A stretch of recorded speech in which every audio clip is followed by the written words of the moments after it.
good? I'm back again, dropping some more knowledge on y'all. This is Kram the Secondhand Smoke Man, aka King MARK7 the First, aka the original Big MARK7. Respect out to my boy from Jurassic 5, MARK7. You know what I mean? How he spell it now, MARK7 even. You know, because even he exists like I exist. All much respect. But we're gonna get in today. We're gonna touch on the topic once again. Backyard Boogie. Backyard Boogie, the original 12-inch that I dropped early 90s. This was a cool little buzz that I got going off of a second project that I had dropped. The first one being Artistic Expressions. Second one was Laying in the Cut. When I dropped Laying in the Cut, I had 4 singles, but 3 of them I believe I put on wax. Backyard Boogie was one of them. And of course, y'all know, y'all probably a little more familiar with the Backyard Boogie that MARK7 dropped, but you know, I was the one that dropped it first. It's like that whoop, there it is, whoop, there it is. I had mine, he had his. 2 different subject matters, but I did drop first. At the particular time, I had Daz looking out for me. They was one to sign me. I had Warren G for Def Jam West. I can't remember the lady's name that was in control of the A&R department. She had gave me a call. I came down there. They were considering signing me as well. I ended up signing with Inner City Records. Not even Inner City Records, they was my management. So if y'all remember the little graffiti work out there on Slauson, Inner City Records, I had them managing for me. But I had signed to KO Records at the time. But this is after pushing my own independent wax. I mean, actually pushing my own independent cassettes, and then later pressing up my own vinyl when that label failed me. At the time, Big MARK7, bam, there it goes, little promotionals, little bootleg promotionals, but I was getting ready to be on 92.3 The Beat. This is back in the day with John Lennon and them were on there. So, you know, that was my little promotion spread. I had changed the name to Big MARK7 just to let there be a obviously difference known between me and the other MARK7 from Jurassic 5, because I am the big homie, been around since the 80s with the graffiti scene. Rhyme Syndicate can speak on it, a little bit of everybody can speak on it, Crenshaw Wall can speak on it. My history's been here, so I was with the graph, but I was with the rhyme as well. So bam, right there when I was putting that down, I went down there, as you see here, up at the morning show when I played Backyard Boogie. They dug it, they played it, it was getting good little buzz. You know what I'm saying? I had a lot of little different shows I was getting into at the time. Bam, I put my sticker, as you see, over this one because, man, mine was dropped out first. So I had to go on and really let it be known, you know. And it was a good little single, man. Gunja K, different folks can speak on it. This is when rap pages covered my material. They spoke on that project. Me and the Strugglers Clique, who was down with me at the time. Mash Down Management, which was from the 2000 Crows, which is coincidentally a trip because them and the Peanut Gallery didn't get along.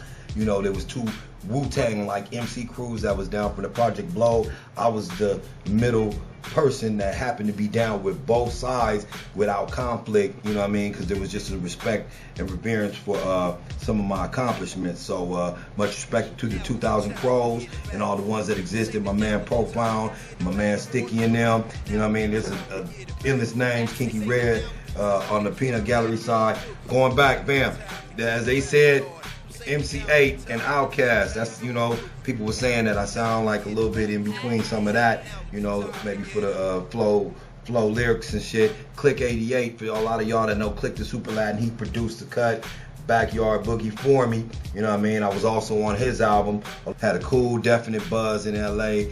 My boy Shiro was cutting up some music, so once again it says it right there. With Profound from the 2000 Crows, showcasing roughneck lyrics, you know what I mean? And then Shiro cutting like a Gensu from the Peanut Gallery. Man, you would never see them 2 crews together, but we made it happen whenever I put material together. So that's Los Angeles history on Backyard Boogie and some of the stuff that was going on at that time. So just want to let you know I got the vinyl too.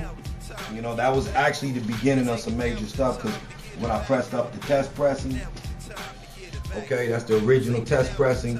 Backyard Boogie right there, you know what I mean, Laying in the Cut, and I'll hit your name up. Yo, can you grab that cone for me? What is it? The cone, the wood cone. Laying in the Cut, which was another little cool little cut. That's the one that my homie profile was on. And I'll Hit Your Name Up. And the interesting thing about I'll Hit Your Name Up is, one, when I put I'll Hit Your Name Up, that was me going on and letting you know that I'm from the graph side. I represent the graffiti side and the MC side of the hip hop, spectrum. And as far as with the graffiti, when I first was early painting, back in the days when Soon and Legit was doing their thing in the 80s, over in the Young Lords was doing their thing over in the mid sector, Midtown. These cats was from New York, but they was inspiring a lot of up and coming West Coast, what became West Coast artists. Crew, respect out to Design 9 and Tame 1. I put out one of my first pieces, and it was for my dad, because my dad died in '85. So I did a piece that said Red. So as I get more and more into my music, I'm sitting there and I'm looking at this piece that my pops put together right there. It's a rare wood piece.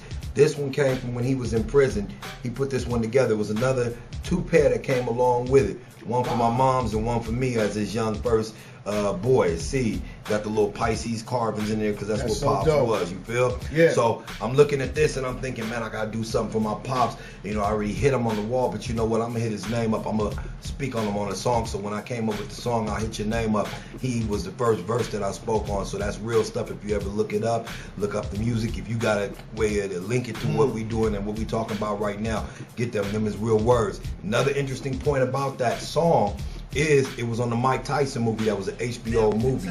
Interesting clearance that went through for the Anita Baker sample, through all channels. But the little section of the movie with Michael J. White was when Tyson was leaving the club and Mitch Green was woofing, messing about his old lady, about Robin Givens. And Chicks was like, yo, can you sign my titties? Can you sign my titties? And right when he getting ready to leave, Mitch Green is talking a lot of mess. Next thing you know, bam. Wow. Tyson and platinum on his ass, jumps in the limo, Chicks threw the titties on the window, sign him. And all the while my song is playing. Yeah. So that's that MARK7. I'll Hit Your Name Up on the same vinyl with the Backyard Boogie and Laying in the Cut. So my history's here. Man, if you get a hold of that vinyl, that's a rare collector's item, and that's what we talking about. Yo, recordsoffforever.blogspot.com, Survivalist, LTS, RTN. Yeah. Respect, dude, man. Now is the time to get a backyard. Some say that now is the time to get a backyard boogie. Now is the time to get a backyard. They say that now is the time to get a backyard boogie.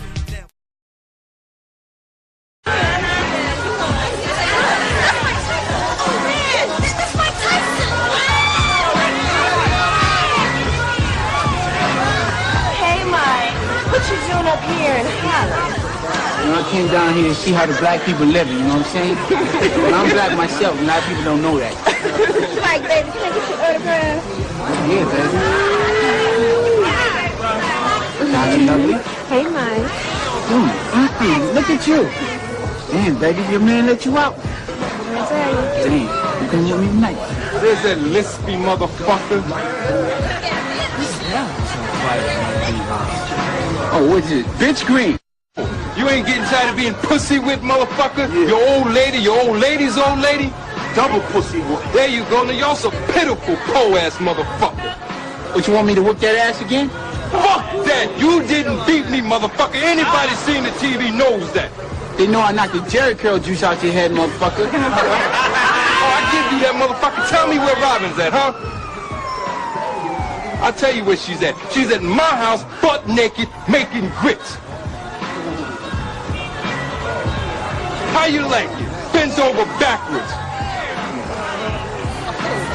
Come on. I wouldn't take that shit, buddy. No. Mike, what you gonna do? Fuck him up, Jazz. So who's the biggest pussy, Mike? You or Robin? What's up, motherfucker?